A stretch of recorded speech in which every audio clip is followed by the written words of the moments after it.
Let's start week number 10 और lecture number 20 हमारा। और ये आज का लेक्चर हमारा आखिरी लेक्चर है कंट्रोलर्स की दुनिया का। ठीक है, कुछ टॉपिक फिर भी रह जाते हैं, लेकिन उनको हम देखते हैं कि शायद ऑफलाइन कुछ कवर करवा लें या उनको हम लैब में कवर करवा लें। ठीक है, तो लेकिन क्लास के अंदर, इस थ्योरी की क्लास के अंदर, ये हमारा आज कंट्रोलर से रिलेटेड आखिरी लेक्चर है। और इसमें हम यानी कि जो लास्ट टॉपिक कर रहे हैं वो सीरियल कम्युनिकेशन में यूआरट का कर रहे हैं। यूआरट को मैं लास्ट लेक्चर में थोड़ा सा डिस्कस कर लिया था। यूआरट से भी ऊपर हमने कहा था कि हमें कम्युनिकेशन इंटरफेस की क्यों जरूरत है, हमने इस चीज को डिस्कस कर लिया था। तो उन कम्युनिकेशन इंटरफेसेस में हमने कहा था कि हमारे पास कंट्रोलर में कुछ कम्युनिकेशन इंटरफेसेस अवेलेबल हैं। मसलन कौन कौन से, जहांगीर, कौन कौन से कम्युनिकेशन इंटरफेसेस अवेलेबल है? आप तो थे नहीं लास्ट क्लास में, तो आप कैसे देखेंगे? तो काशिफ, नवीद, कौन कौन से थे interfaces last class? Thank you. नहीं, वो मोड्स थी। एक तो यार लिखा हुआ है यूआरट, एक तो यूआरट खुद है और इसका सिंक्रोनस ऑपरेशन है, एसिंक्रोनस ऑपरेशन है। इसके अलावा नहीं, ईयू ही है लिखा हुआ, इधर भी गौर करो तो ईयू ही लिखा हुआ है। तो इसके अलावा कुछ और भी थे, यानी कि चले क्विकली दोबारा यार इसको, ये तो फौरन बता देना चाहिए। कॉम इंटरफेसेस कम्युनिकेशन इंटरफेसेस जिसके थ्रू आपका कंट्रोलर इंटरेक्ट करेगा किसी और कंट्रोलर के साथ या आपके पीसी के साथ या सेंसर्स के साथ, वो कौन से इंटरफेसेस है? तो उनमें हमारे पास सिंक्रोनस है कुछ और कुछ एसिंक्रोनस है। एक तो इस तरीके से क्लासिफाई कर सकते हैं और दूसरा तरीका भी कर सकते हैं कि सीरियल है या पैरेलल है। ठीक है, एक तो बात याद रखेंगे, ये कोई कम्युनिकेशन इंटरफेस नाम भी हो बना बनाया, स्टिल आप कम्युनिकेट कर सकते हैं किसी और कंट्रोलर के साथ। कैसे कर सकते हैं? जीपीआईएस तो आपके पास अवेलेबल है। तो अगर आपके फॉर एग्जाम्पल दो कंट्रोलर बोर्ड्स हैं, एक है उस्मान का और एक है इफ्राहिम का, तो उस्मान और इफ्राहिम एक दूसरे के कंट्रोलर के साथ गपशप लगाना चाह रहे हैं। डायरेक्ट तो लगाते रहते हैं लेकिन थ्रू कंट्रोलर लगाना चाह रहे हैं। तो क्या होगा कि अब उस्मान एक जीपीआईओ को एज ए आउटपुट कॉन्फ़िगर कर लेंगे, ये इनपुट के तौर पर कॉन्फ़िगर कर लेंगे। जो इनकी आउटपुट होगी इनका ट्रांसमीटर बन जाएगा, ये इनका रिसीवर बन जाएगा। इसी तरह वाइस वर्सा कि एक ये आउटपुट के तौर पे करेंगे, उस्मान उसको इनपुट के तौर पे कर लेंगे, वाइस वर्सा। तो इसमें क्या है कि दो आईओस यूज हो रही है दोनों की, और प्लस ग्राउंड फिर हमने कॉमन करना होगा उनका। तो ये तीन लाइनें किस्म की बन जाएंगी। तो ये वाली जो चीज है इसके थ्रू भी ये लोग कम्युनिकेट कर सकते हैं इसमें। लेकिन इसमें मसला ये होता है कि इसमें इन्हें जरा काफी चीजों का ख्याल रखना पड़ेगा। किस तरह के जौन से अगर उस्मान ट्रांसमिट करने जा रहे हैं तो उस्मान ने तो लेट से अब ट्रांसमिट वैसे कैसे होगा इस चीज के ऊपर, ये भी एक इंपॉर्टेंट क्वेश्चन है। क्योंकि एक बिट ट्रांसमिशन के लिए यूज करें, एक रिसीव करने के लिए यूज करें, तो सबसे पहले इन्हें क्या करना पड़ेगा, जो इनकी बाइट है, एटलीस्ट बाइट की जो इन्फॉर्मेशन है ना जिसके साथ हम डील कर रहे हैं, उस बाइट को इन्हें पहले कन्वर्ट करना पड़ेगा, बिट्स में तोड़ना पड़ेगा। बाइट में तो आपके पास लिखा हुआ डेटा 0 हेक्स ए और बी। अब ये डायरेक्ट ए बी अगर मैं एट द सेम टाइम सारा ए बी भेजना है तो इसका मतलब है कि इन्हें अपनी 8 आईओज इस्तेमाल करनी पड़ेंगी। एक ये भी तो काम हो सकता है कि 8 आईओज इस्तेमाल कर लें, तो 8 आउटपुट होंगी, 8 इनको इनपुट के तौर पे इस्तेमाल करनी पड़ेंगी। तो क्या हो गया कि ये लाइनें जा रही होंगी, तो ये उस्मान साहब हैं, तो ये इफ्राहिम साहब हैं। अच्छा, अब दो इसमें मजीद रास्ते हो सकते हैं कि कहीं ट्रांसमिट के लिए मैंने अलग लाइनें यूज करनी है, रिसीव करने के लिए अलग लाइन्स यूज करनी है।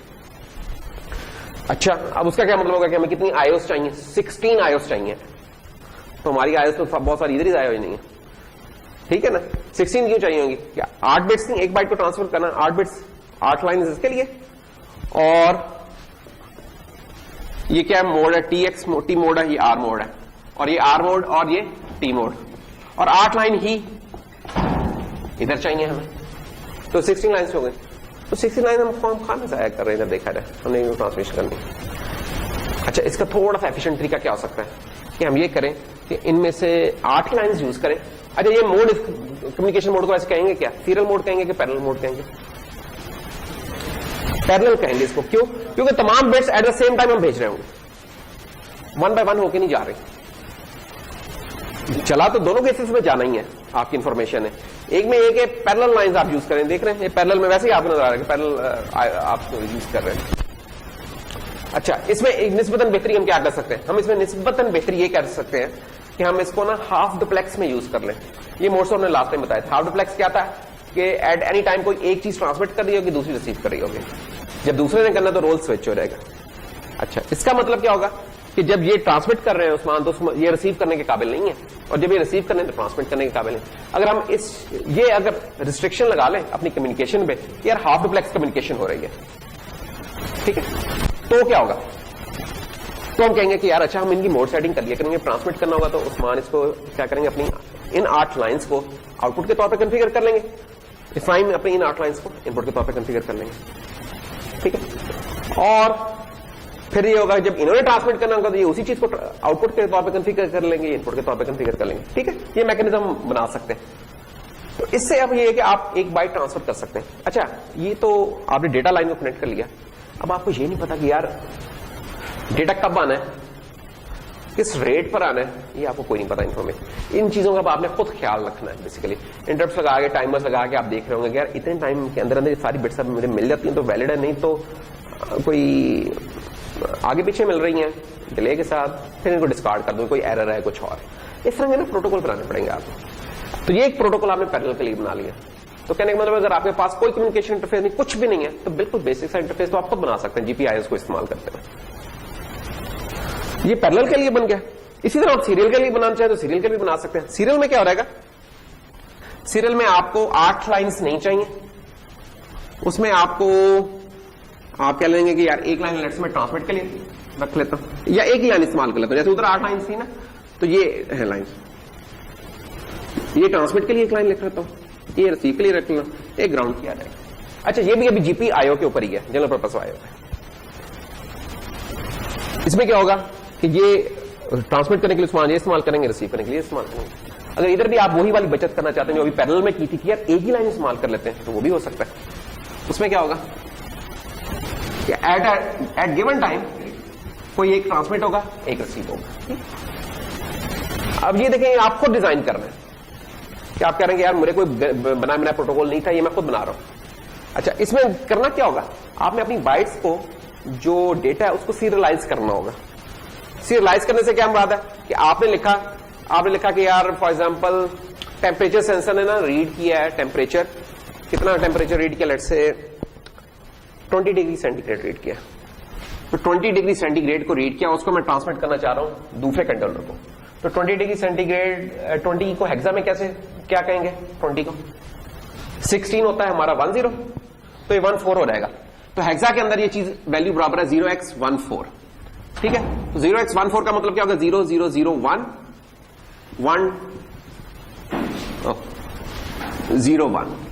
ये अब हमारा ये जो 20 सेंटीग्रेड था, ये एक कैरेक्टर में हमने रीड कर लिया, ये वो इंफॉर्मेशन पड़ेगी। लेकिन क्योंकि एक लाइन अवेलेबल है हमें भेजने के लिए, तो अब इसको सीरियलाइज करना पड़ेगा। तो आप क्या कहेंगे, आप कहेंगे यार इसको पैरेलल टू सीरियल कन्वर्टर का एक फंक्शन बना लेते हैं। वो फंक्शन क्या करेगा, वो पहली बिट उठाएगा, उसको भेज देगा, उससे अगली उठाएगा, उसको भेज देगा। अभी उठाने वाला काम कैसे होगा, इसके लिए आप लोगों ने पढ़ लिए हुए हैं जो से अपने बिट ऑपरेशंस पढ़े थे। वो बड़ा आराम था कि आप क्या करें कि ये जो इसको वेरिएबल को अगर मैं कोई नाम दे दूं टेम्परेचर का, लेट से टेम्प, मैं क्या करूंगा इसके लिए, मैं कहूंगा कि टेम्प साहब को ना हम क्या करें कि एक लूप लगा लेते हैं for, let say for int i is equal to 0, i less than 8 तक की मैंने लूप क्यों लगाई, क्योंकि एक बाइट के अंदर 8 बिट्स है, तो 8 की लूप लगा ली। अब मैं करना क्या चाह रहा हूं, मैं एक एक बिट निकालना चाह रहा हूं इसमें से। तो होगा क्या, हम ये टेम्प साहब को पकड़ेंगे, तो हमें पता बिट की डेटा टाइप मौजूद होती है इसके अंदर। तो मैं बिट एक डेटा टाइप बाहर एक वेरिएबल बना लेता हूं बिट, और बिट बी के नाम से एक वेरिएबल बना लेता हूं। तो बी के अंदर मैं इस तरह करता हूं कि temp temp shift right by I and 1, ये लें जी। ये आपका जो फंक्शन है ना, ये क्या कर रहा है, ये एक एक बिट निकाल रहा है, और ये एक बिट जो निकली है इसको मैं ट्रांसमिट करता हूं। लेट्स से कोई ट्रांसमिट का फंक्शन है मैंने बनाया हुआ, ट्रांसमिट का फंक्शन है, उसके अंदर ये मैंने पास कर दी थी। इस लूप को अंडरस्टैंड कर रहे हैं, इस फंक्शन को कि क्या कर रहा है।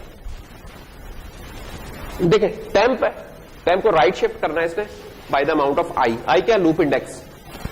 पहली राइटेशन में आई क्या, 0 से राइट शिफ्ट करें, मतलब शिफ्ट ना ही करें, शिफ्ट ना ही करें तो उसके बाद क्या करें, उसको एंड कर लें 1 से। तो जब कोई शिफ्ट नहीं हुई और इसको एंड में 1 से करता हूं तो क्या होगा, पहली बिट मुझे मिल जाएगी। क्यों, क्योंकि 1 से एंड करने का मतलब है कि बाकी तमाम जगहों के ऊपर 0 पड़ा हुआ। अब ये एंड का ऑपरेशन जब इसके साथ परफॉर्म होगा, इस चीज के साथ, तो 1 एंड 0 0, तो 0 निकल आया, 0 को फेंक दिया, ट्रांसमिट कर दिया। ये कैसे चल रहा है, ये एक अलग कहानी है। ये ट्रांसमिट कैसे काम कर रहा है, जस्ट अज्यूम कि कोई फंक्शन है जिसको मैं दूंगा तो वो इन लाइंस के ऊपर भेज देगा। अगली आइटेशन हुई, आई इक्वल टू 1 हुआ, आई इक्वल टू 1 तो इसका मतलब शिफ्ट राइट बाय 1 कर लो, शिफ्ट राइट बाय 1 कर लो, तो इसका क्या मतलब हो गया कि ये सारा राइट की तरफ स्लाइड कर जाएगा, राइट की तरफ स्लाइड कर जाएगा। तो इसका मतलब अब इस चीज को मैं लिख सकता हूं 0 1 0 0 और क्या था 0 1 0 1 0 0 0 0, ये हो गया जब राइट शिफ्ट बाय 1 हुआ। अगेन 0 ही है तो दूसरी बिट भी 0 की चली गई। तीसरी बिट पे क्या होगा, जब 200 से स्लाइड कर लिया तो अब ये 1 मिल गया, अब ये 1 चले गए। तो ये क्या है, एक किस्म का आपने ना पैरेलल टू सीरियल कन्वर्टर एक बना लिया, और कुछ भी नहीं है। कहने में तो बड़ा मुश्किल सा नाम है यार, पैरेलल टू सीरियल कन्वर्टर बनाना है। क्या है, एक लूप लगी हुई है जिसे हमने वो जो वेरिएबल था बाइट का वो दे दिया और उसने एक एक बिट करके निकालना शुरू कर दिया।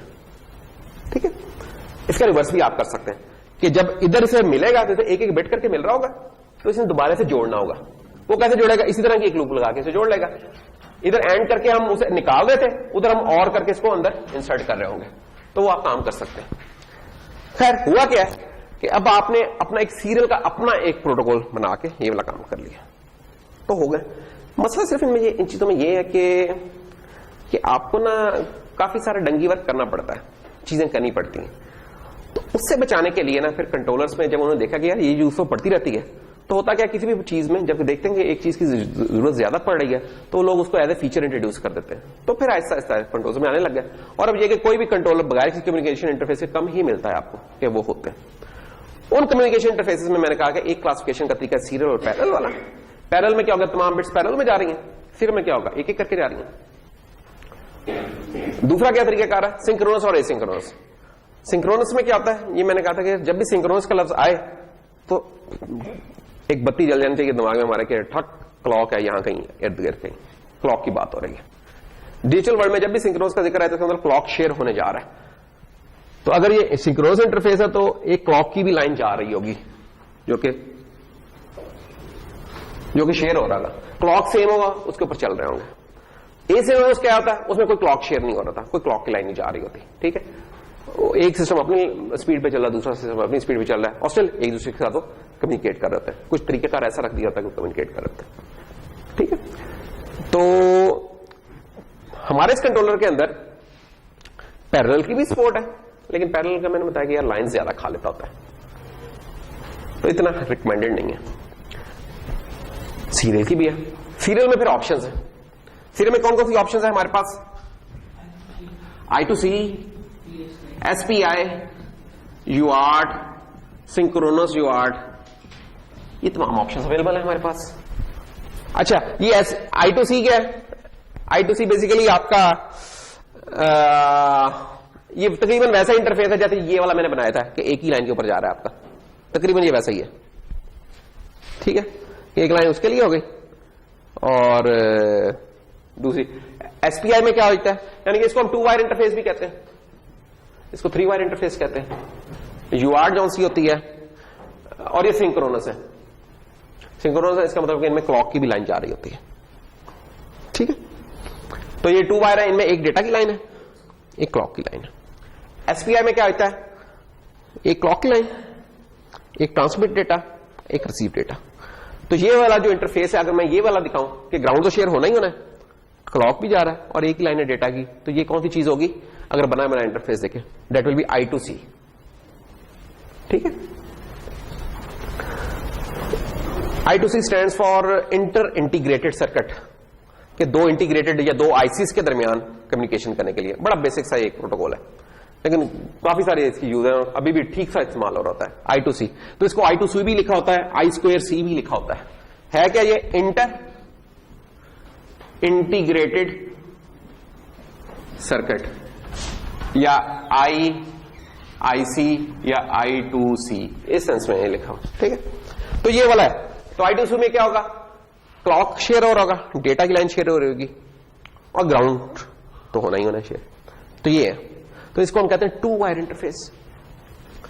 SPI में क्या हो जाएगा 3 वायर इंटरफेस में, कि उसमें अब एक लाइन TX की हो जाएगी, एक RX की हो जाएगी, अलहदा कर दी। ठीक है, अलहदा कर दी, इसका मतलब ये इसमें फुल डुप्लेक्स कम्युनिकेशन का अब आप देख सकते हैं कि दोनों कर सकते हैं, दोनों at the same time transmit कर सकते हैं या रिसीव कर सकते हैं, वो एक आ गई है कैपेबिलिटी। तो SPI में 3 वायर्स है, अरे 3 वायर इन एक्चुअल तो 4 वायर्स नजर आ रही हैं, ग्राउंड वो दरअसल है ही है, तो उसको आप इग्नोर कर रहे होते हैं, यानी कि जब भी ये लगेगा 4 तारें तो लगनी है। ठीक है, और अच्छा UART में क्या होता है, UART ये है सिंक्रोनस इंटरफेस, ये भी सिंक्रोनस है, और UART में भी एक ऑप्शन है सिंक्रोनस की। जब भी सिंक्रोनस है उसमें क्लॉक की लाइन होनी है, ग्राउंड की भी लाइन होनी है। UART साहब क्या करते हैं, UART में ना आपके पास एक ट्रांसमिट की लाइन है, एक रिसीव की लाइन है और ग्राउंड है, that's all, nothing else. UART transmit की लाइन, UART के लिए ट्रांसमिट की लाइन, रिसीव की लाइन और ग्राउंड जो कि कर। अच्छा, ये इतना जबरदस्त UART का, ये बहुत सिंपल सा है, इसमें क्लॉक वगैरह शेयर नहीं करनी पड़ रही होती। उसकी वजह से ये क्या है कि जो चीजें जरा सिंपल होती है ना इन डिजाइन, वो पॉपुलर बहुत हो जाती हैं। तो UART का जो इंटरफेस है ना बहुत पॉपुलर है,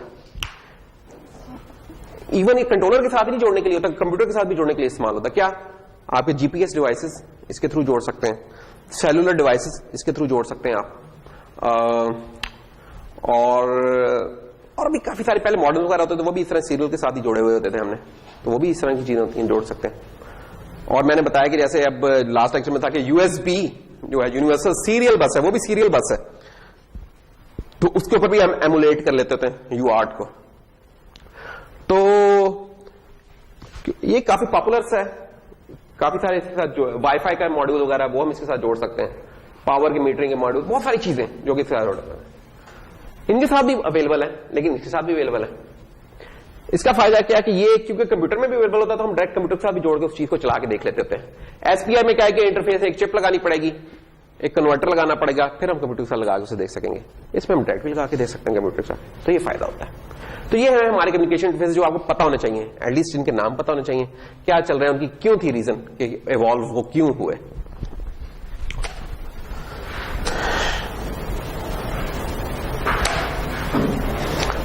हमारा फोकस क्या है इस लेक्चर में, वो ये है कि हमने UART के ऊपर फोकस करना है कि UART कैसे चलाई जाएगी। तो UART का बाकी चीजें अब हम अरेज कर देते हैं। तो हम इसकी भी बात नहीं कर रहे हैं, हम इसकी भी बात नहीं कर रहे, तो सारा निकाल दें अभी फिलहाल।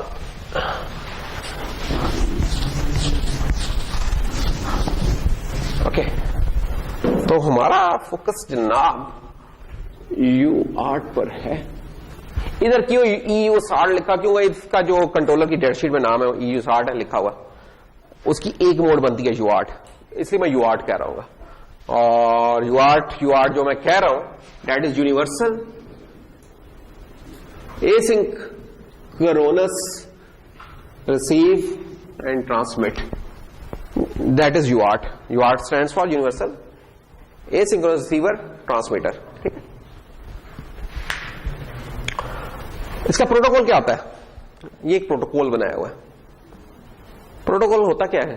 जब हम कहते हैं ना यार बड़ा प्रोटोकॉल दे रहे हैं यार आज आपको, या इस चीज का प्रोटोकॉल क्या है, या नेटवर्क्स में कुछ प्रोटोकॉल बेसिकली कुछ एग्रीड अपॉन रूल्स होते हैं जिनके मुताबिक जब हम चलते हैं तो कुछ चीजें आपस में कम्युनिकेट कर पाती हैं, जब नहीं उनके मुताबिक चलते तो वो चीज नहीं चल पाती। ठीक है, तो ह्यूमंस तो जब एक दूसरे का इंटरेक्ट करते हैं तो अडेप्ट कर लेते हैं उसके हिसाब से। मशीन बेचारी को हम प्रोग्राम किया होता है, वो एक सेट ऑफ रूल्स के मुताबिक चल सकती है। तो जिस सेट ऑफ रूल के मुताबिक वो चल रही है उसके कंप्लीमेंट्री सेट ऑफ रूल्स के मुताबिक दूसरी मशीन होगी तो आपस में बात कर सकते हैं, नहीं तो नहीं कर सकते। इन सेट ऑफ रूल्स को प्रोटोकॉल कह देते हैं कि यार चलने का तरीकेकार क्या है इसका। तो फॉर एग्जाम्पल यूआरट का प्रोटोकॉल क्या होगा? यूआरट का प्रोटोकॉल ये है कि जनाब जब ये आइडल स्टेट में होगा यूआरट, तो मैंने बताया जैसे इसमें ये 3 लाइन होंगी, टीएक्स, आरएक्स और ग्राउंड। ग्राउंड तो शेयर हो या नहीं, इसको मैं निकाल रहा हूं। ट्रांसमिट की लेट से अगर बात करें क्या, तो इसमें क्या होगा, ट्रांसमिट लाइन हमारी क्या होगी, आइडल स्टेट में जब कुछ भी ट्रांसमिट नहीं हो रहा तो हाई स्टेट में होगी, ठीक है।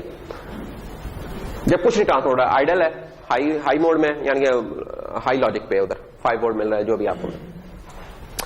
जब आपकी कम्युनिकेशन स्टार्ट होने लगी है तो क्या होगा, एक स्टार्ट बिट देता है। स्टार्ट बिट क्यों चाहिए, ये बताने के लिए कि भाई इसके बाद डेटा आ रहा है। हम पहली डेटा की बिट नहीं डाल देते, हमने किसी तरीके से बताना है किसको, रिसीवर को, कि भाई डेटा स्टार्ट होने वाला है। तो जैसे वो नहीं होता कि कोई वीआईपी सी गाड़ी आती है, एक प्रोटोकॉल की गाड़ी आगे रहती है, तो एक ये भी एक प्रोटोकॉल की गाड़ी है। स्टार्ट बिट ये बताती है नॉर्मल हाई था, जैसे ये 0 हुआ लेवल, साथ ही रिसीवर को पता चल गया हाँ जी डेटा कोई आने वाला, वो भी तैयार हो जाता है, उसके साथ ही ये डेटा शुरू हो गया। अब ये ऊपर नीचे इस तरह दोनों तरफ क्यों बने, क्योंकि वो डेटा हाई भी हो सकता है, लो भी हो सकता है, हमें नहीं पता क्या है। तो डेटा को नॉर्मली हमने इस तरह ही डबल बनाया होता है, आई डायग्राम, आई की शक्ल में बनाया होता है, हाई या लो कुछ भी हो सकता है। एनीवेज, अब ये डेटा हमारा, हम जिस मोड में इसको इस्तेमाल कर रहे हैं, हम इसको 8 बिट मोड में इस्तेमाल कर रहे हैं, बाइट ट्रांसफर की। 9 का भी सपोर्ट होती है, 7 की भी होती है, जस्ट फॉरगेट दैट थिंग। अभी हम सिंपल रखते हैं प्रॉब्लम को, 8 बिट को इस्तेमाल कर। तो 8 बिट जब ये हो जाएगा ट्रांसफर, तो उसके बाद क्या होगा, एक स्टॉप बिट आएगी। और स्टॉप बिट इसकी क्या होती है, स्टार्ट बिट 0 थी तो स्टॉप बिट इसकी क्या होती है, हमेशा 1 होती है। और उस 1 के बाद ये उसी हाई स्टेट में रहेगी कब तक, जब तक नया डेटा नहीं शुरू होता। ये एक सादा प्रोटोकॉल है, सादा सा। तो हमारा जो कंट्रोलर होता है ना, उसमें जब हम कहते हैं ना यूआरट को सपोर्ट करता है, इसका मतलब उसके हार्डवेयर में हमें इस चीज को सॉफ्टवेयर में चेक करने की जरूरत नहीं है यार अब स्टार्ट बिट आ गई है कि नहीं आ गई, कुछ भी नहीं, ये हार्डवेयर हमें खुद चेक कर देगा। हमारा काम क्या होगा, हमारा काम होगा सिंपल ये डेटा निकालना, उसमें से कुछ भी नहीं, बाकी चीजें कंट्रोलर करके दे रहा होगा। अगर कंट्रोलर में सपोर्ट ना होती तो ये प्रोटोकॉल भी हमें खुद ही बनाना पड़ना था, फिर हमें जीपीआईओएस पे ये वाला काम करना था। होने से फायदा क्या हुआ कि हम इस ख्वारी से कि ये मेंटेन करना, ये मेंटेन करना, इससे बचत हो गई। हमारा फोकस सिर्फ इतने एरिया पे है जो कि हमें ट्रांसमिट किया था, ठीक है।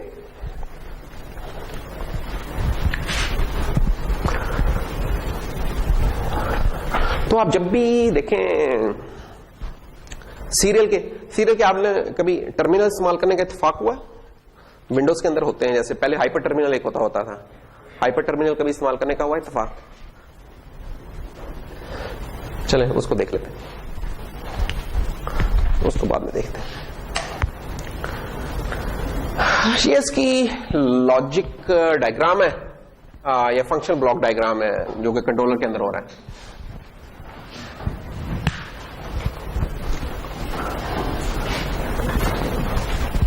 ट्रांसमिट की पिन, ठीक है, कि ट्रांसमीटर कैसे काम कर रहा है हमारा, ट्रांसमिट पे कोई डेटा जा रहा है, कहां से जा रहा है वो, ठीक है। तो होगा क्या कि हमारे जो सीपीयू प्रोसेसर है बेसिकली वो एक बाइट को कॉपी करवा देगा इसके ट्रांसमिट रजिस्टर में। तो ये जो है चीज ये ट्रांसमिट रजिस्टर में कॉपी कर देगा। ट्रांसमिट रजिस्टर में कॉपी जब हो जाएगी तो उसके बाद क्या होगा, इसके अंदर एक कह लें कि सीरियलाइजर है जो कि एक एक करके निकालेगा इन बिट्स को और वो इसके ऊपर फेंकते रहेगा, ट्रांसमिट की पिन पे फेंकते रहेगा। तो ये काम है। बाकी ये कुछ और सेटिंग है जो कि अभी हम इस्तेमाल नहीं कर रहे हैं, 9 बिट की सेटिंग है, ठीक है, इसको अभी हम इस्तेमाल नहीं कर रहे हैं। ट्रांसमिशन एनेबल करनी है तो, क्योंकि जब हमने ट्रांसमिट करना उसकी एनेबल करनी होगी, तो ये वाला स्विच है बेसिकली। और ये जो सीरियल कम्युनिकेशन हो रही है किसी पर्टिकुलर रेट के ऊपर हो रही है, जैसे आपकी डीएसएल का रेट होता है ना, वो भी एक सीरियल ही है communication by the way. 1 Mbps है जी, 4 Mbps है, ठीक है। या आपका जो ईवो वगैरह डिवाइसेस चल रहे हैं उनकी भी कोई रेट होता है, वो भी कुछ सीरियल ही वैसे बाय द वे है। इस सेंस में सीरियल नहीं है, कम्युनिकेशन की सेंस में वो सीरियल है, सीरियल पोर्ट की सेंस में सीरियल नहीं है वो। तो कुछ रेट होता है, ठीक है, कि इस रेट के ऊपर बात कर रहा है। तो वो रेट कैसे सेट होता है, वो पीछे से ऑसिलेटर की फ्रिक्वेंसी और जो इसकी स्पीड सेटिंग होती है उससे होता है। तो उसकी बेस पे फिर ये उस रेट के ऊपर ये इंफॉर्मेशन बाहर जा रही होती है, जिस रेट पे जा रही है रिसीवर को भी उसी रेट पे चलना होता है कि उसे रिसीव कर सके।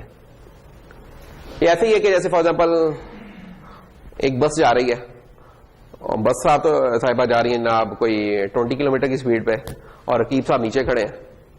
अब ये चढ़ना इनके लिए मुश्किल है, या उधर से जो ऊपर बंदा उसको नीचे आना मुश्किल है, दोनों का कोई किसी ना किसी का मसला हो जाएगा। लेकिन अगर ये दोनों बसेस हम एक और बस ले आए, वो भी उसी स्पीड पे चल रही है 20 की, तो रिलेटिव स्पीड इनकी क्या है? 0 है। उधर वाला साहब इधर आ सकते हैं, इधर वाले उधर हॉप कर सकते हैं, हो सकता है ना। इधर भी ऐसा ही है कि इधर भी ट्रांसमिट जिस रेट पे चला रिसीव भी उसी रेट पे चलेगा, तो उसको कर पाएगा, नहीं तो बेचारा कर नहीं पाएगा। ठीक है, यानी कि टाइमिंग की सेंस में वो फेल हो जाएगा, स्पीड की सेंस में नहीं, टाइमिंग की सेंस में वो फेल हो जाएगा। तो इसलिए दोनों का सेम वो उसका चलना जरूरी है। वो ट्रांसमीटर था तो उसी की कंप्लीमेंट्री ये रिसीवर की है। रिसीवर में क्या हो रहा है जनाब, ये बाहर से तो हमें ये लॉजिक पल्सेस मिल रही हैं, तो ये क्या करेगा बेसिकली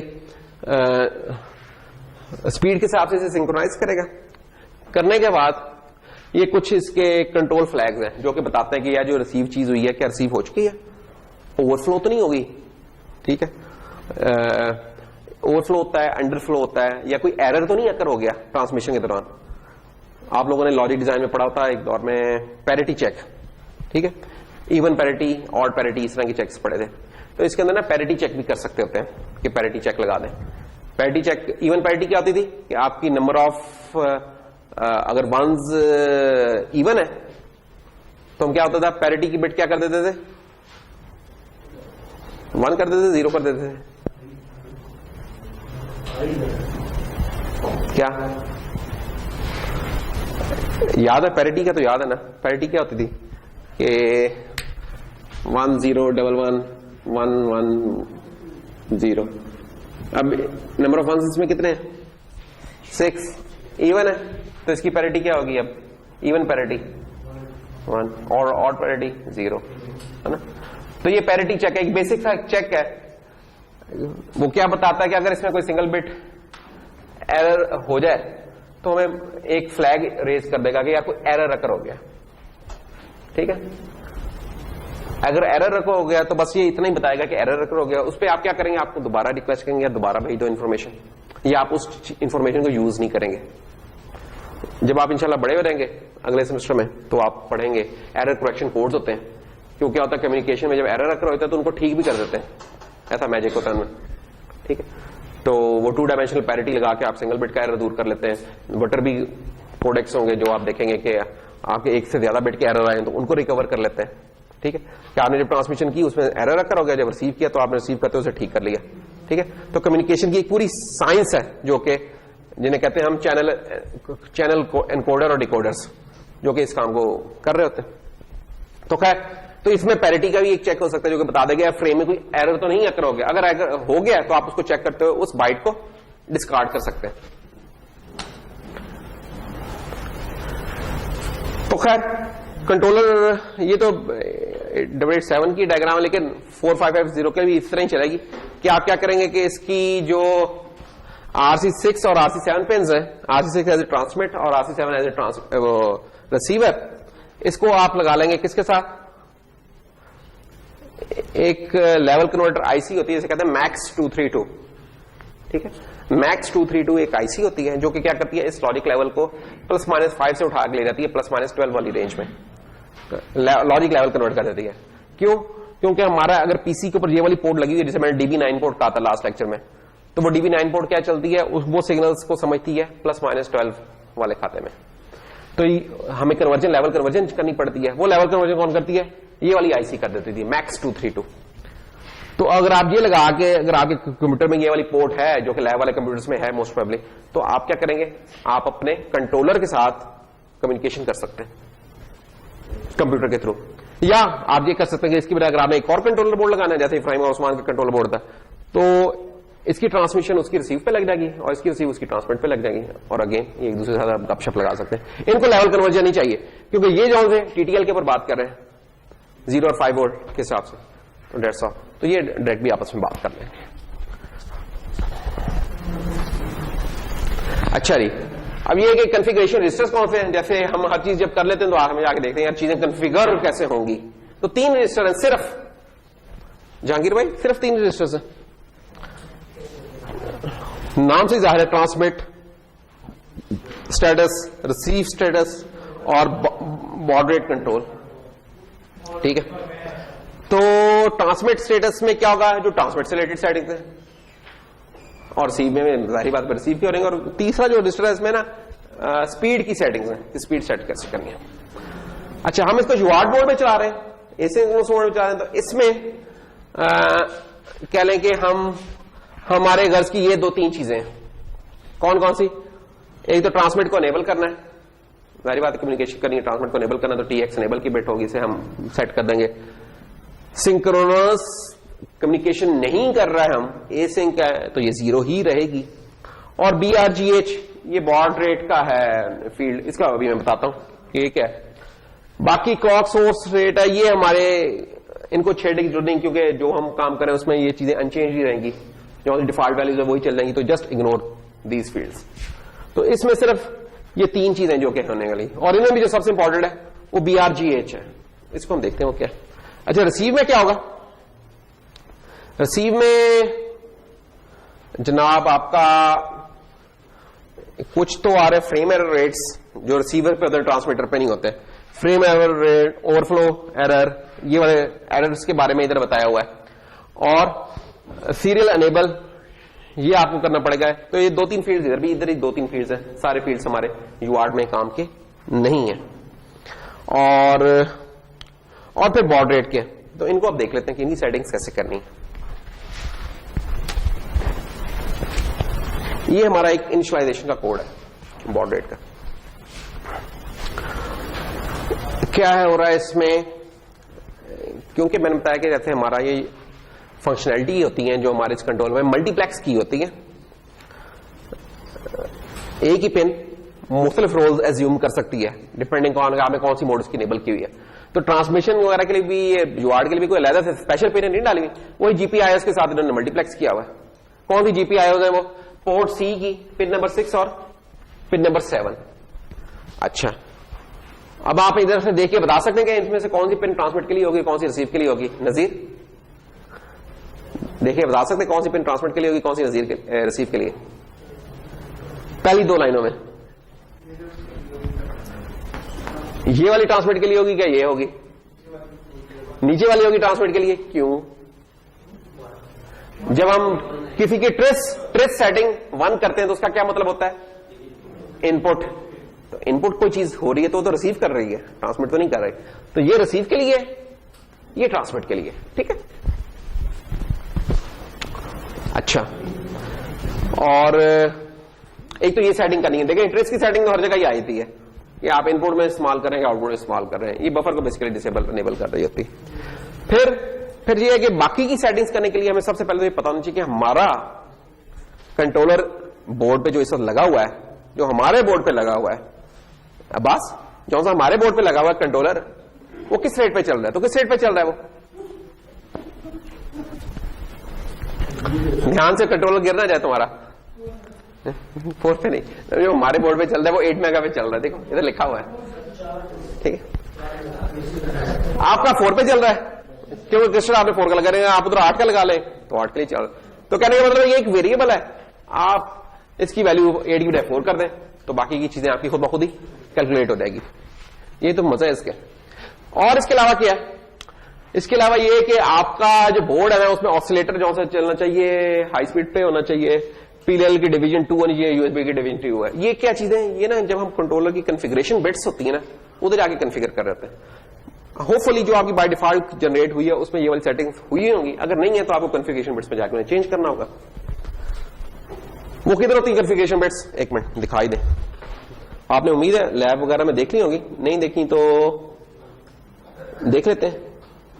ये हमारा ये कॉन्फ़िगरेशन बिट्स हैं, ये देख रहे हैं। ये ना हम इधर आगे सेट करते होते हैं कॉन्फ़िगरेशन बिट्स, तो इधर से आप सेट कर देते होते हैं इन्हें। तो जब आप बिल्ड करते हैं तो इसका कोड जनरेट हो जाता है, तो उसको कॉपी पेस्ट कर लेते होते हैं। कॉपी पेस्ट करके हम ना डाल देते होते हैं कहां?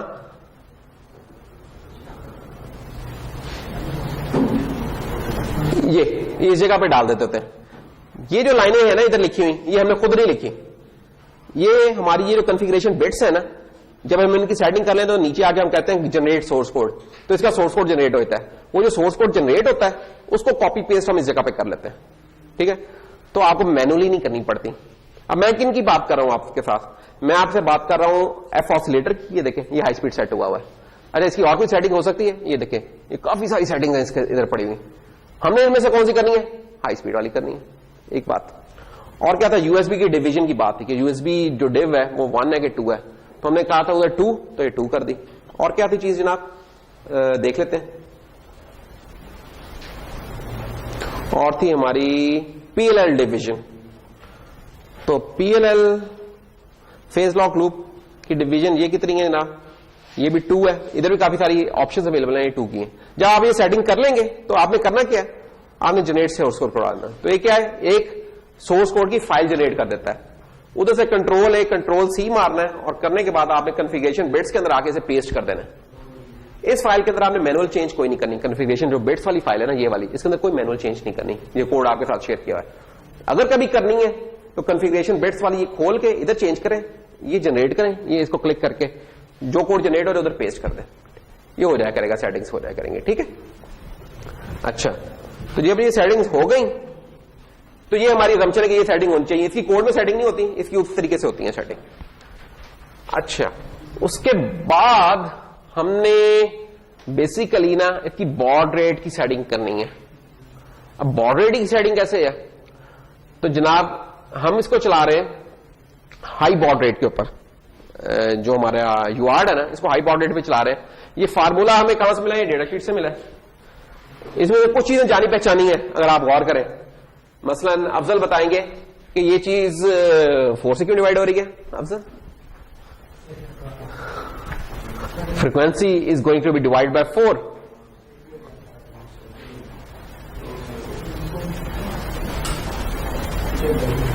टाइमर्स पढ़ लिए हमने, तो क्या था, 4 से जब डिवाइड होता है, ऑसिलेटर फ्रीक्वेंसी जब 4 से डिवाइड क्यों करते हैं, ताकि हमें मशीन साइकिल्स पता चल जाएंगे कितने।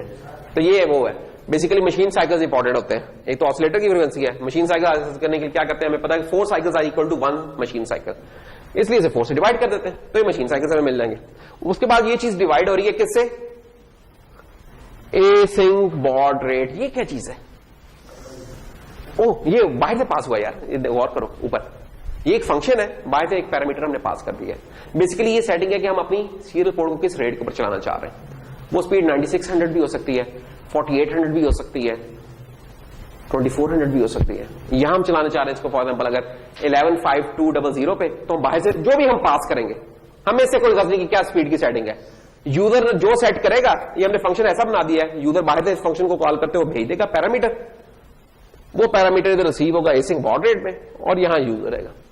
ठीक है, तो लेट्स से अगर 4800 मैंने बाहर से सेट करके भेजी है, तो ये 4800 से डिवाइड हो जाएगा, और डिवाइड होने के बाद -1 करके एसपीबीआरजी, ये हमें वैल्यू मिल जाएगी, एसपीबीआरजी। ठीक है, एसपीबीआरजी क्या है? बेसिकली ये बॉड रेट सिलेक्शन का रजिस्टर है, इससे सेटिंग होती है। ये जो सेटिंग होती है, इससे फिर आपके एक तो हम हाई रेट पे चला रहे हैं, और दूसरा क्या करता है कि जो ये सेटिंग होगी उसके करस्पॉन्डिंग ये बिट सेट कर देगा, जो करस्पॉन्डिंग बॉड रेट के निकली है हमारी। ठीक है, और चीज, क्यों हम हाई बॉड रेट पे चला रहे हैं, तो हमने ये BRGH इक्वल टू 1 करना है, ये एक सेटिंग है इसकी। और ये किस रजिस्टर में? ट्रांसमिट वाले रजिस्टर में। अच्छा, और बॉड रेट का जो रजिस्टर है ये 8 बिट वाला भी हो सकता था, 16 वाला भी हो सकता था। हम जब हाई रेट में चला रहे थे तो हम 16 वाला यूज कर रहे थे, तो 16 वाला हमने 1 कर दिया। फिर ये कुछ सेटिंग है जो कि ट्रिवियल सी सेटिंग है। फॉर एग्जाम्पल, क्योंकि हम एसिंक्रोनस मोड में चला रहे हैं, तो हमें सिंक मोड की जरूरत नहीं है, तो सिंक मोड को 0 कर दिया हमने। सीरियल पोर्ट को एनेबल करना है रिसीव पे और ट्रांसमिट पे, ये हमने एनेबल कर दिए। ये नेचुरल है इनकी सेटिंग, कोई इतनी नहीं। कंटिन्यूसली हम रिसीव करना चाह रहे हैं, ये नहीं कि यार एक दफा करके बैठ गए, नहीं, हम कहते हैं कंटिन्यूसली रिसीव करते रहे, तो ये CR एनेबल कंटिन्यूसली रिसीव कर दिया। फिर ये वाली जो बाकी की बिट्स है, ये इसकी इंटरप्ट की सेटिंग है कि इंटरप्ट कैसे बिहेव करेगी। जब कोई समय बिट मिलेगी तो एक इंटरप्ट जनरेट करवानी है कि नहीं करवानी, ये हमारी चॉइस है। हम चाहते हैं कि इंटरप्ट जनरेट हो रहा है तो हमें रिसीव के ऊपर इंटरप्ट एनेबल कर दिया, लेकिन हमें पता जब इंटरप्ट एनेबल करनी है तो उससे पहले उसका जो फ्लैग है वो डिसेबल कर दें, नहीं तो ये ना होगा एनेबल करते ही और ग्लोबल इंटरप्ट जब एनेबल हो तो साथ ही इंटरप्ट आनी शुरू हो रहा है, तो वो डिसेबल कर दिया, इसको एनेबल किया और प्रायोरिटी हमने हाई कर दी। हमें कहा यार रिसीव पे जब कोई चीज आती है ना, ये मेहमान जो है इसको हाईएस्ट प्रायोरिटी देनी है, बाकी काम बाहर आगे पीछे हुए, इसको पहले करना है, तो हमने इसको हाई प्रायोरिटी पे रख लिया। और क्योंकि हाई प्रायोरिटी में रखा तो हमें अब इंटरप्ट के प्रायोरिटी लेवल्स भी इनेबल करने पड़ेंगे, तो हमने प्रायोरिटी लेवल्स इनेबल कर दिए। और फिर कुछ, क्योंकि ये एक पेरिफेरल है रिसीव पोर्ट या फिर यूआरट है, तो पेरिफेरल है तो पेरिफेरल वाली इंटरप्ट हमने इनेबल करनी, तो ये इनेबल कर दी। तो ये सेटिंग्स है हमारी इसकी यूआरट की। जब ये सेटिंग्स कर लेंगे तो उसके बाद जनाब हमारे कुछ फंक्शन हैं जिनके थ्रू अब हम एक्चुअल डेटा सेंड करना है। वो तो सेटिंग्स थी, डेटा वगैरह किससे सेंड करना है। जब ट्रांसमिट करना है डेटा तो ये हमारा ट्रांसमिट का फंक्शन है। अब देखें बहुत सिंपल सा फंक्शन है, जो बाइट हमने भेजनी है इसे, वो हमने इसे पास कर दी। ठीक, पास करने के बाद क्या है, हम ट्रांसमिट उसकी देख रहे हैं, जो ट्रांसमिट की इंटरप्ट है वो क्या देख रहे हैं, वो हमें बताएगी कि जब तक वो लो नहीं होगी तब तक हम क्या है, हम अपना डेटा जो है हमारा, हम उसे ट्रांसमिट रजिस्टर में नहीं डाल सकते। अब ये इंपॉर्टेंट चीज है। ये ऐसा ही है कि फॉर एग्जाम्पल चेयर लिफ्ट लगी हुई थी, चेयर लिफ्ट में जनाब नईम फैसला करते हैं कि हमने चेयर लिफ्ट में जाना है, तो हमने कहा चेयर लिफ्ट में बैठ जाओ, चले जाओ। अच्छा, अब ये चेयर लिफ्ट पे जाके खड़े हो गए, उसमें एक बंदे की गुंजाइश है, तो क्या जब ये गया तो इन्होंने चेक करना कि चेयर लिफ्ट में पहले तो कोई बंदा नहीं है, अगर है तो चला जाए, वो इतनी देर में दूसरी आ जाएगी। ठीक है, यहां हमें स्पेस मिल जाएगी, तब ये चढ़ जाएंगे। ट्रांसमिट का रजिस्टर भी यही कर रहा है कि हम ट्रांसमिट करने गए, हमने देखा कि यार कोई चीज अभी अंडर ट्रांसमिशन तो नहीं है, ट्रांसमिशन चल तो नहीं रही, अगर चल रही है तो इंतजार करते रहो, जब वो खत्म हो जाएगी तब मैं भेजूंगा। अब खत्म होने का हमें कब पता चलेगा, जब ये टीएक्स का आईएफ फ्लैग कौन सा है ना, जब ये हो रहेगा हाई हो रहेगा, साथ ही कहेंगे कि यार ट्रांसमिशन के लिए स्लॉट अवेलेबल है, अब कॉपी कर दो। किसे कॉपी करो, ये जो बाहर से मैंने एक बाइट भेजनी थी, अनसाइंड कैरेक्टर एक बाइट है हमारी, इस बाइट को उठा के मैं ट्रांसमिशन रजिस्टर में फेंक दूंगा। मेरा काम सिर्फ इतना है, ट्रांसमिशन रजिस्टर में फेंकूं, बाकी ये सारे काम अब उसने करने हैं, कंट्रोलर ने करने हैं। ठीक है, रिसीव पे क्या होगा, रिसीव पे इसके उल्टा है। रिसीव में हम ये देख रहे हैं, क्या रिसीव में ये देख रहे हैं कि यार पूरी बाइट हमें रिसीव हो गई कि नहीं हो गई, क्योंकि एक एक बिट करके आ रहा है डेटा, तो हमने चेक करना है पूरी बाइट रिसीव हो गई कि नहीं हो गई। जब पूरी बाइट रिसीव हो जाएगी तब हम कहेंगे कि इस वक्त मेरे रिसीव रजिस्टर में वैलिड वैल्यू पड़ी है, और जो वैलिड वैल्यू पड़ी है उसे मैं रिटर्न कर दूंगा।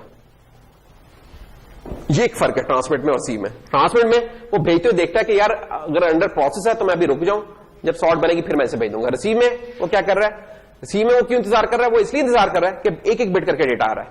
रिसीव में वो इसलिए इंतजार कर रहा है कि जब बाइट कंप्लीट हो जाएगी तब मैं उसे कॉपी करूं। ये ना कभी रिसेप्शन जो सी इन प्रोग्रेस है और मैंने पहले उसे करनी है, तो फिर गलत डेटा होगा मेरे पास। तो मैं इस बिट के हाई होने का इंतजार करूंगा, जैसे ये बिट हाई होगी साथ ही मुझे पता चल जाएगा बाइट पूरी रिसीव हो गई है। ठीक है, और ये रिसीव रजिस्टर है आरसी रेज, जैसे ये टीएक्स रेज था ट्रांसमिट का, ये आरसी रेज है। ये स्पेशल रजिस्टर्स हैं, ये हमने नहीं बनाया, ये कोई वेरिएबल्स नहीं है, ये रजिस्टर है जो कि डिफाइंड है पिक18 में, उससे मैं उठा के डेटा रिटर्न करवा दूंगा। अच्छा, होता क्या है कि आप लोग जो भेज रहे होते हो डेटा, वो एक एक बाइट करके नहीं होता, बात का पूरी स्ट्रिंग भेजनी है। अगर पूरी स्ट्रिंग भेजनी है तो आप इस फंक्शन को एक और फंक्शन से कॉल कर सकते हो। जैसे फॉर एग्जांपल ये एक ट्रांसमिट स्ट्रिंग का एक फंक्शन है, ये खुद से लिखा हुआ एक फंक्शन है। ये क्या कर रहा है, इसे बाहर से आप स्ट्रिंग दे दें, सी स्ट्रिंग जो हमने पढ़ी थी, सी स्ट्रिंग्स, वो स्ट्रिंग भेज दे। वो कहता है उस स्ट्रिंग का जब तक नल कैरेक्टर नहीं आता, एक एक बाइट करके इस फंक्शन को कॉल करते रहो। ये जो ऊपर फंक्शन डिफाइन किया था ना, इस फंक्शन को कॉल करते रहो एक एक बाइट करके। एक बाइट सेंड हुई, फिर अगली बाइट सेंड हुई, कब तक ये कॉल चलती रहेगी, जब तक कि पूरी स्ट्रिंग नहीं सेंड हो जाती। इससे क्या होता है, आसानी हुई थी हमें, बाहर से मैं इस फंक्शन को कॉल किया करूंगा और हेलो वर्ड अगर मैंने ट्रांसमिट करना तो हेलो वर्ड ट्रांसमिट हो जाया करेगा। ठीक है, तो ये इसकी कॉल्स थी। और एक लूपबैक एप्लीकेशन दी हुई है आप लोगों को, जो कोड शेयर किया है ना, उसमें लूपबैक एप्लीकेशन दी हुई है। लूपबैक एप्लीकेशन क्या करती है कि आप अपने लैपटॉप से या दूसरे कंट्रोलर से जो सेंड करेंगे वही चीज आपको दोबारा वापस मिल जाएगी। ये लूपबैक एप्लीकेशन है। अब इस लूपबैक एप्लीकेशन में क्या हो रहा है, मेन का फंक्शन लिखा हुआ है, कुछ भी नहीं है। मेन का फंक्शन है तो क्या है, एक तो इनिशियलाइजेशन हो रही है आपकी यूआरट की। वो इनिशियलाइजेशन का कौन सा फंक्शन है जो अभी एक सेकंड लास्ट स्लाइड में था, उस सेकंड लास्ट स्लाइड में हमने बताया था कि बॉड रेट हम बाहर से भेज रहे होते हैं, स्पीड जो है उस पोर्ट की वो बाहर से भेजते हैं। तो 1,15,200 115200 ये स्पीड है जो कि हम भेज रहे हैं। तो इसके हिसाब से वो उसकी कॉन्फ़िगरेशन हो रहेगी। इस सेटिंग के बाद हमें पता है कि वाइल वन की एक लूप लगा देनी है। ये वाइल वन की लूप क्या कर रही है, जो डेटा इसे रिसीव हो रहा है, ये कौन से फंक्शन है जो अभी पिछली साइड पे हमने देखा रिसीव के फंक्शन, जो इसे डेटा रिसीव हुआ सीरियल डेटा दोबारा उसको ट्रांसमिट कर रहा है, जो रिसीव कर रहा है उसे भेज रहा है। तो एक लूप बैक होता है कि मैंने पीसी से फॉर एग्जांपल मैंने ए लिख के भेजा, तो कंट्रोलर ने वो ए रिसीव किया, रिसीव करने के बाद वापस पीसी को सेंड कर दिया, तो मेरे उधर नजर आ जाएगा। तो एक इंटरेस्टिंग सी एप्लीकेशन होती है, ये आपको एक ना पता चल जाता है कि आपका सीरियल का जो आपने ड्राइवर लिखा है वो ठीक लिखा है कि नहीं लिखा। ये ड्राइवर ही है किस्म का लिखा है जो कि आपने कंट्रोलर के लिए लिखा है। मसलन अगर वो दिखाऊं आपको इसका कोड कि कैसे ये हो रहा होगा, तो ये मैं कोड खोल लेता हूं इसका। ये यूआरट का कोड है, ठीक है, ये आप लोगों के साथ शेयर किया हुआ है, ठीक है। ये वही इनिशियलाइजेशन यूआरट की जो अभी थोड़ी देर पहले दिखाई थी, ये जो मुख्तलिफ सेटिंग्स होनी है। ये वही फंक्शन जो ट्रांसमिट रिसीव के फंक्शंस थे वो है, और ये वो मेन फंक्शन है जिसका भी जिक्र किया था। ये जो कोड दिया है, ये जो प्रोजेक्ट दिया हुआ है, इसमें आप ये यूआरट वाला सेक्शन ऑन करके इस कोड को बिल्ड कर लें, डाउनलोड कर लें अपने कंट्रोलर में। अच्छा, उसके बाद ये एप्लीकेशन चलानी कैसे है, तो लास्ट टाइम आपको बताया था कि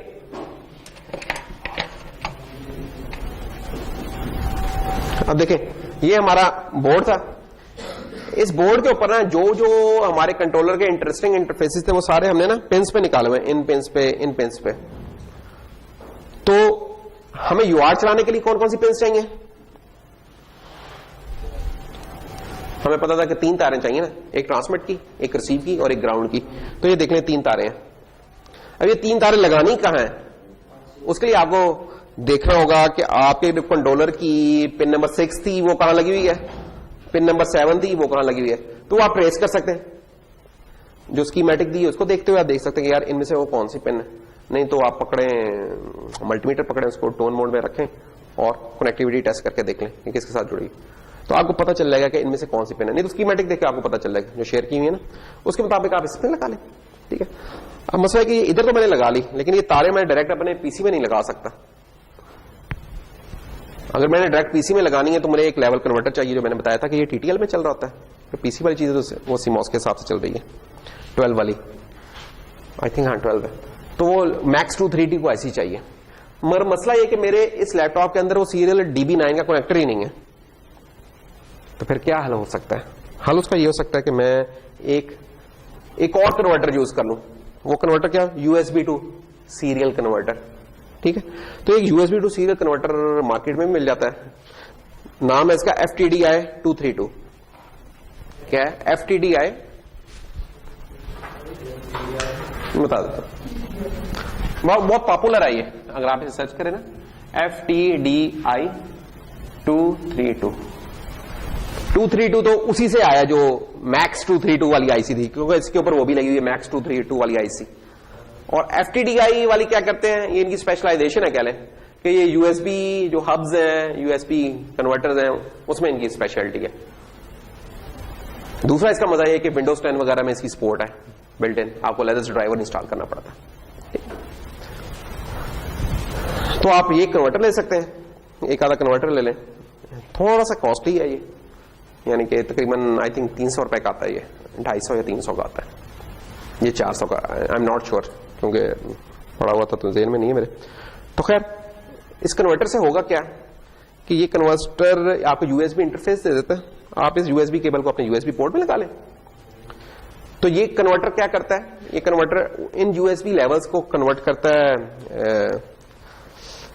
सीरियल में लेके आता है, और सीरियल में लाने के बाद उसका लेवल चेंज करता है, 232 वाला काम करता है, करके वो इन लाइंस पे निकाल देता है।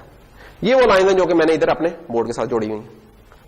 तो इसका मतलब क्या हो गया, अब मुझे एक मीडियम मिल गया कि जिसके थ्रू मैं अपने लैपटॉप से इस बोर्ड के साथ बात कर सकता हूं, ठीक है। आपके इस कंट्रोलर के कोड को ही नहीं पता कि ये किसके साथ बात कर रहा है, इसे कुछ नहीं पता। ये जो एप्लीकेशन लिखी है, इस एप्लीकेशन का सिर्फ इतना काम है कि जो ये रिसीव करे उसको दोबारा उठा के फेंक दे। ये बाहर मुझे लगाने पड़े खुद से हार्डवेयर, ये वाले, इस पूरे हार्डवेयर की कोई जरूरत नहीं थी अगर मैंने इस कंट्रोलर को दूसरे कंट्रोलर के साथ बात करवानी थी। लेट्स से ये उस्मान का बोर्ड है, दूसरा इफ्राहिम का बोर्ड है, तो मैंने क्या करना था, इसके ट्रांसमिट को इफ्राहिम के रिसीव पे लगा देना है और उसके रिसीव को इसके ट्रांसमिट पे लगा देना था। ये वाला काम करना था, कुछ नहीं चाहिए था, डायरेक्ट लग जाना था इसमें और ग्राउंड में शेयर हो जाना था, तो फिर तो इस तरह काम हो जाना था। लेकिन क्योंकि मैं पीसी के साथ बात कर रहा हूं, पीसी लेवल्स पे नहीं चल रहा और पीसी पे मेरे पास कोड भी नहीं है, तो उन दो वजूहात की वजह से मुझे एक कन्वर्टर यूज करना पड़ रहा है।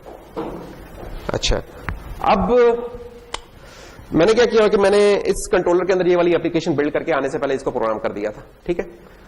तो वो एप्लीकेशन ऑलरेडी इसके अंदर प्रोग्राम हुई है, जो कोड, ये कोड जो आपके साथ शेयर किया, कोई चेंज नहीं है इसके अंदर, सिंपल अनेबल किया था मैंने इसको। तो ये आपका वो प्रोग्रामर है बेसिकली, पैकेट 3 वाला जो प्रोग्रामर है, तो इसको हम इसके साथ लगा के प्रोग्राम कर लेते हैं इस एप्लीकेशन से। वो जो ऊपर बिल्ड का बटन नजर आ रहा है उसके साथ, तो इसके अंदर एप्लीकेशन ऑलरेडी प्रोग्राम हुई है।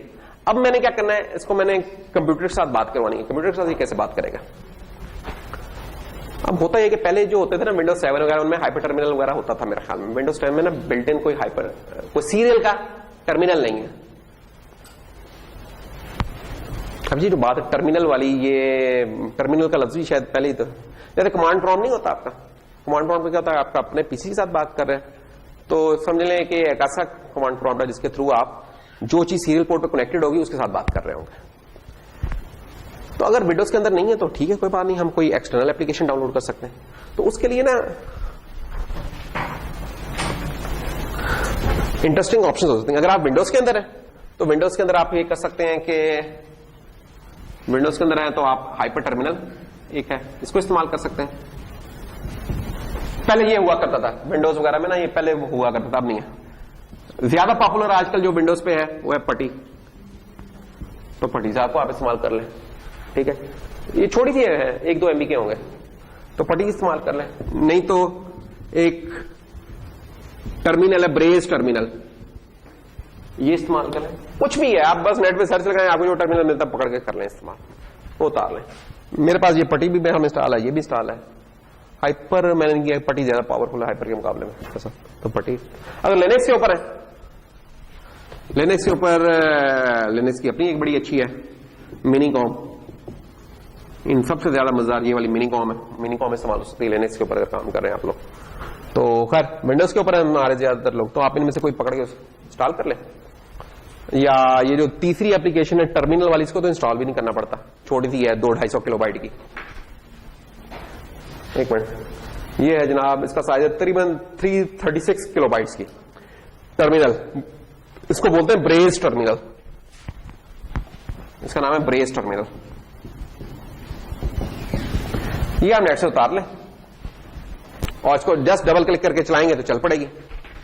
तो जब डबल क्लिक करके चलाएंगे तो ये आपके पास एक टर्मिनल खुल जाएगा। टर्मिनल क्या होता है, जैसे एयरपोर्ट टर्मिनल्स नहीं होते, फ्लाइट टर्मिनल्स होते हैं, इसके ऊपर कोई चीज आ जा रही होती है, उस सेंस में ये टर्मिनल है, ठीक है। कुछ टर्मिनेशन पॉइंट है जिधर से आप कुछ सेंड कर रहे हैं, कुछ रिसीव कर रहे हैं, उस सेंस में टर्मिनल है। तो टर्मिनल एक स्टैंडर्ड सी टर्म होती है, लिनक्स के अंदर भी टर्मिनल्स होते हैं जो आप कमांड प्रॉम्प्ट है, तो इस तरह ये भी टर्मिनल्स है। अच्छा, जब भी अब आपने सीरियल यूआर्ट की बात करनी है ना, तो उसकी कुछ सेटिंग्स होती हैं। सबसे इंपॉर्टेंट उसमें क्या सेटिंग है, स्पीड की, किस स्पीड पे चला रहे हैं।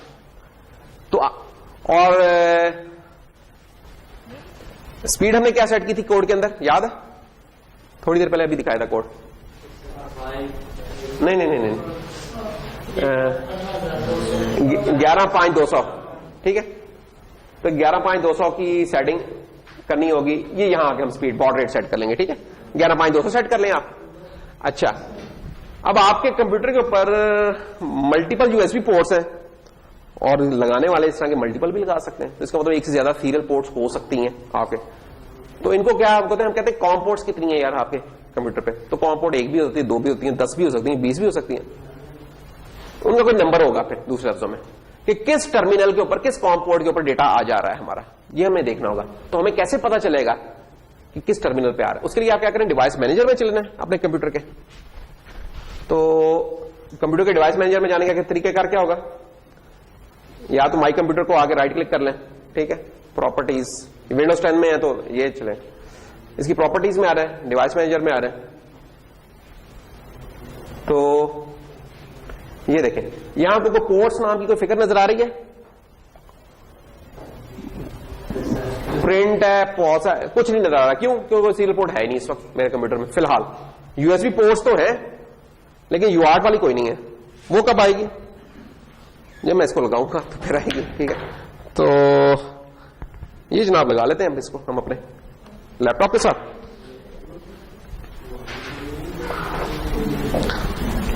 अब मेरी इस वक्त दो केबल्स लगी हैं। एक तो ये पावर देने के लिए ये केबल इस पे लगी हुई इस बोर्ड के ऊपर, जिससे ये बोर्ड पावर अप हो रहा है। ये वाली है पोर्ट जो कि आपके मोबाइल वाली भी है, और दूसरी अभी है, तो दो तारें मुझे लगानी होंगी। एक से पावर लेगा और एक से कम्युनिकेट करेगा।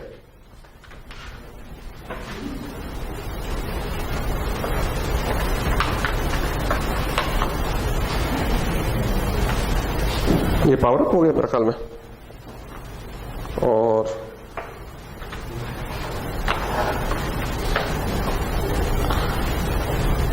तो ये देख सकते हैं ये भी पावर अप है इस वक्त, और ये भी दोनों पावर अप हो गए। अरे जैसे ही मैंने किया है वो उधर डिवाइस अपडेट हो गया मेरे ख्याल में, और साथ ही हमें पोर्ट भी नजर आने लग गई है। ये देखें, ये इसने बता दिया कि COM3 है, कि ये जो मैंने लगाया है कन्वर्टर, ये as a communication port number 3 के तौर पे नजर आ रहा है। ठीक है, COM3। विंडोज के अंदर जो भी सीरियल पोर्ट्स के होते हैं वो आपको एज ए कॉम पोर्ट नजर आता है, प्रीफिक्स होता है उसके साथ कॉम का, COM, communication, com for communication. तो COM1, COM2, COM3, COM4, 10, 11, 12, 30, 40 कुछ हो सकता है। वो क्या होगा वो जाके आपने ध्यान से चेक करना है। और अगर मल्टीपल आ रही हो तो फिर आपको देखना होगा, निकाल के देखेंगे कौन सी गायब हो गई है, दोबारा लगाएं देखें कौन सी नजर आने लग गई है, तो वो आपका उस कन्वर्टर का पोर्ट नंबर होगा। तो यहां देख लें आप, कॉम पोर्ट है। अच्छा, इस कॉम पोर्ट की अगर मैं प्रॉपर्टीज दिखाऊंगा आपको,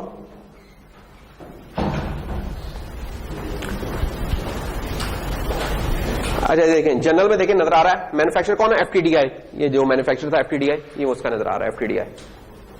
लोकेशन क्या है? ऑन USB सीरियल कन्वर्टर के, बिल्ट इन नहीं है, सीरियल कन्वर्टर के थ्रू इसे हम इस्तेमाल कर रहे हैं। अच्छा, ये बॉड रेट ये वो है जो कि डिफॉल्ट है। जब मैं कोई भी सेटिंग नहीं करूंगा तो इस बॉड रेट पे ये चलेगा। बिट्स पर सेकंड 9600। डेटा बिट्स कितनी है? 8 है, 7 है, 9 है। पैरिटी को रखी है कि नहीं? पैरिटी चेक रखा है कि नहीं रखा? स्टॉप बिट है कि नहीं? स्टॉप बिट हमने रखी हुई है 1। फ्लो कंट्रोल है कि नहीं? फ्लो कंट्रोल होता है कि यार आपको पता चल रहा है कि किस वक्त टाइम पे सेंड करना है, किस पे रिसीव करना है, फ्रेमिंग एरर से बचाना है, ये फ्लो कंट्रोल वो हमने नन किया, अभी सिंपल रखा हुआ। ये देखें बिट्स पर सेकंड या स्पीड की सेटिंग्स की ये ऑप्शंस है हमारे पास अवेलेबल इस कन्वर्टर में। 300 से शुरू होके 9,21,000 तक हम जा सकते हैं। हमने जो अभी अपने बोर्ड की सेटिंग की है वो कौन सी की है? वो ये वाली की है 11,5,200 की। तो हम वो वाली सेटिंग करेंगे उसके अंदर। एक बात। दूसरा, फिर डेटा बिट्स मैंने कहा था 7 और 8।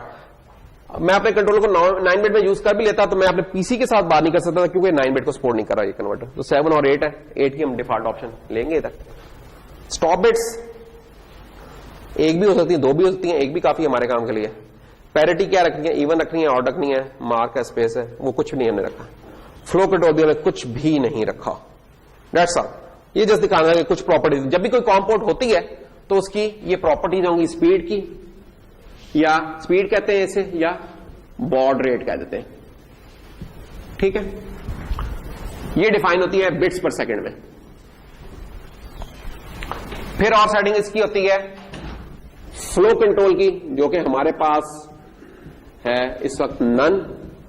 इसको अगर हमने एनेबल करना होता तो सॉफ्टवेयर का होना था, अगर इन्हीं लाइनों पे करना था, नहीं तो हार्डवेयर का करना होता तो 2 लाइनें हमें और लगानी पड़नी थी, इसलिए हमने इसको इस्तेमाल नहीं किया फ्लो कंट्रोल को। फिलहाल नन कर दिया।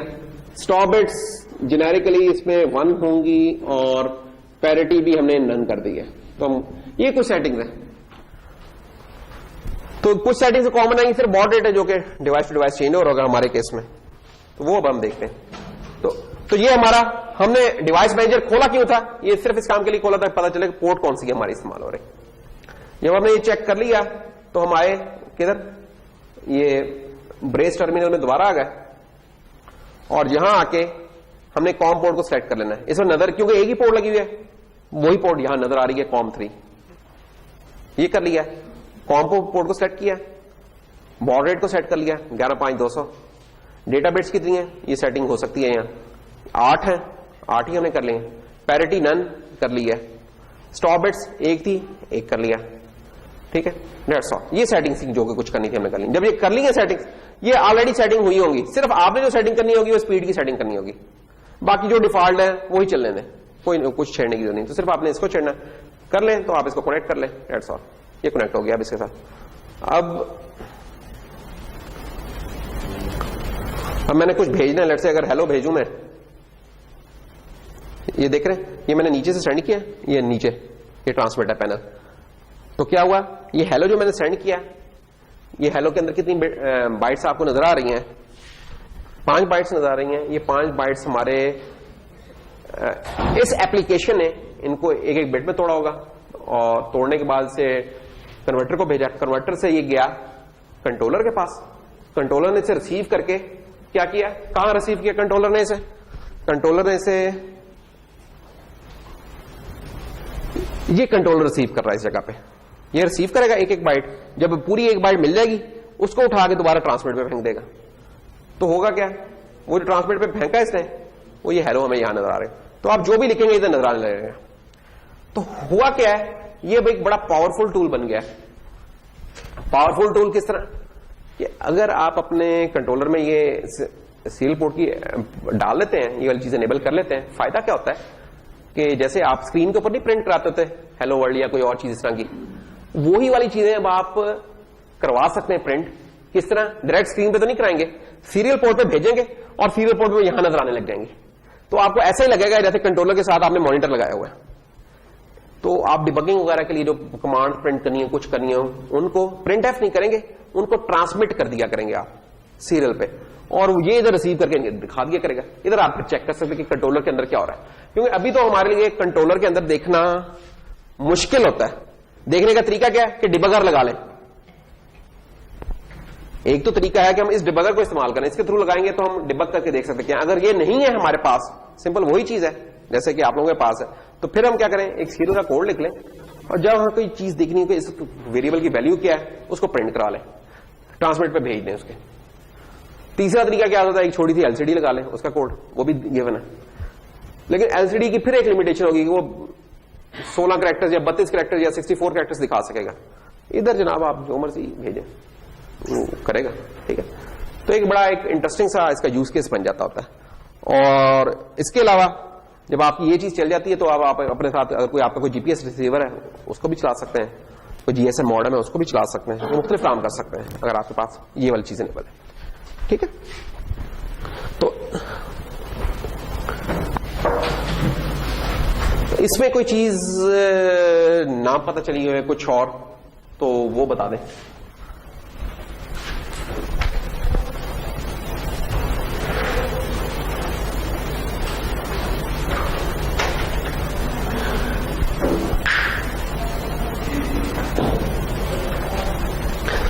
बाकी ये है कि जो कोड्स हैं, जो हमने जितने भी ये लेक्चर्स हैं उनके कोड्स कौन से हैं ना हमारे, वो ये जो आपके साथ प्रोजेक्ट शेयर किया इनमें पड़े हुए हैं, बल्कि कुछ ज्यादा ही पड़े हुए हैं। कौन कौन सा, एडीसी का पड़ा हुआ है उसमें, यूआरट का पड़ा हुआ है, ट्रप्स का पड़ा हुआ है, एलसीडी का भी पड़ा हुआ है, ठीक है। एलसीडी में कोई समझने वाली चीज नहीं आया, उसके ऊपर वो चला रहे हैं, तो उसका कोई वो नहीं है, प्रोटोकॉल है कुछ और है, सिर्फ कुछ सेटिंग्स हैं, वो सारी इस कोड के अंदर हुई है, समझने वाली कोई चीज नहीं है, जस्ट इंप्लीमेंटेशन। प्लस एक और चीज भी है ESP8266, ये क्या है, ये वाईफाई का एक मॉड्यूल है जो कि मार्केट से मिल जाता है 200-300 रुपए का, 400 रुपए का। वो क्या होता है, जब आप अपने कंट्रोलर के साथ लगा लेते हैं तो आप अपने कंट्रोलर को इंटरनेट के साथ कनेक्ट कर सकते हैं, ठीक है। जब इंटरनेट पे कनेक्ट कर सकते हैं तो एक रेंज ऑफ एप्लीकेशंस आप बना सकते हैं। मसलन आप कहेंगे यार जब भी इस कमरे में मोशन डिटेक्ट हुई है तो मैं क्या करूं, इंटरनेट पे जो सर्वर है उसे पता चल जाए, और उस सर्वर को आप अपने कोई भी विंडो पीसी से जाके मॉनिटर कर सकते हैं कि अच्छा यार हाँ मोशन तो नहीं हो गई थी या कुछ और तो नहीं हो गया था, ये वाला काम कर सकते हैं। तो बड़ी बड़ी इंटरेस्टिंग एप्लीकेशंस होती हैं, आईओटी की हो सकती हैं एप्लीकेशंस। आईओटी क्या होता है, internet of things. Internet of things के लिए जरूरी है कि आपका जो बोर्ड है ये इंटरनेट के साथ कनेक्टेड हो। इंटरनेट के साथ कनेक्ट करने की क्या तरीका हो सकता है कि या तो हम वाईफाई की कोई लगा लें मॉड्यूल इसके साथ लगा लें, या कोई इथरनेट का मॉड्यूल लगा लें। इथरनेट का मॉड्यूल लगाएंगे तो उसके लिए हमें कोई तार भी ढूंढनी पड़ेगी, तार लगाएंगे, जरा लिमिटेड होती है पोर्टेबिलिटी। वाईफाई है तो आजकल, पहले आज से 5 साल पहले इस तरह नहीं था, 10 साल पहले इस तरह नहीं था, अब इन जनरल हर घर में ही तकरीबन वाईफाई होता है, ऑफिस में भी होता है, काम करे ना करे ये एक अलग चीज है, ठीक है, उसमें खिलाफ हो सकता है लेकिन होता है। तो बस आपके पास भी वाईफाई होगा, आपने उसका यूजर ने पासवर्ड उसमें सेट करना है, तो आपका बोर्ड जो सा है ये इंटरनेट के साथ कनेक्टेड होगा। जब ये इंटरनेट के साथ कनेक्टेड है तो ऐसे ही रहता है, आपका पीसी इंटरनेट के साथ कनेक्टेड है, एक रेंज ऑफ ऑप्शंस है, काम है जो कि आप कर सकते हैं इसके साथ, ठीक है ना। तो इसके साथ ही हमारा जो सा है कह लें कि जो सीरियल यूआर्ट वाला चैप्टर क्लोज होता है, ठीक है। और एक दो चीजें जो कि मैं करवाना चाह रहा था लेकिन अब उनका टाइम नहीं रहा हुआ है, वो मैं एसपीआई करवाना चाहता था, एसपीआई I2C में से करवाना चाहता, एक सिंक्रोनस इंटरफेस भी मैं करवाना चाहता था, वो मैं नहीं करवा पाया, एक वो चीज रह गई है। तो वो अगली दफा अगर मौका मिला इंशाल्लाह तो नए लोगों को तो उन्हें करवा देंगे।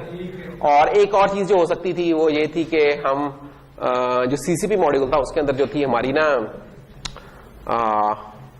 कि हाफ ब्रिज या फुल ब्रिज सर्किट को चलाना, वो जरा एक लेक्चर डिटेल में होना चाहिए था, लेकिन वो हम नहीं कर सके। दोनों में ये हुआ है कि हमारा अब टाइम का कंस्ट्रेंट आ गया, क्योंकि हमने माइक्रो प्रोसेसर को भी पढ़ना है, तो उसके लिए 10 वीक्स हमने इस पे लगा लिए, तो 5 वीक्स रह गए उसके लिए, तो मिड टर्म के बाद हमने माइक्रो प्रोसेसर पे ही शिफ्ट हो ना सारे के सारा।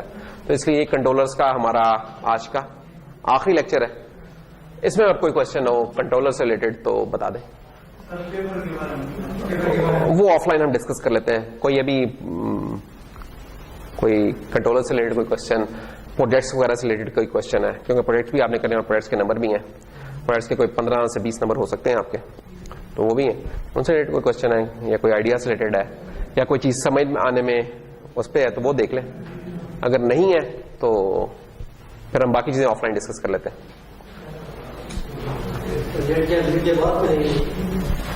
प्रोजेक्ट तो सारी बात है मिड, नेक्स्ट वीक तो मिड है, तो लेकिन आप अपनी प्रोजेक्ट की प्रपोजल्स जमा करवाएंगे मिड के फौरन बाद जो वीक है उसमें, और फिर आपके पास तकरीबन 4 हफ्ते होंगे, तो फाइनल से 1 वीक पहले 2 वीक्स पहले हम आपका वो वाइवा और डेमो ले लेंगे, तो कह लें आपके पास 3 से 4 वीक्स होंगे प्रोजेक्ट करने के लिए, जो कि बहुत है टाइम। ठीक है, हम इसके ऊपर फिर फिनिश करते हैं आज का लेक्चर, तो बाकी चीजें हम ऑफलाइन डिस्कस कर लेते हैं।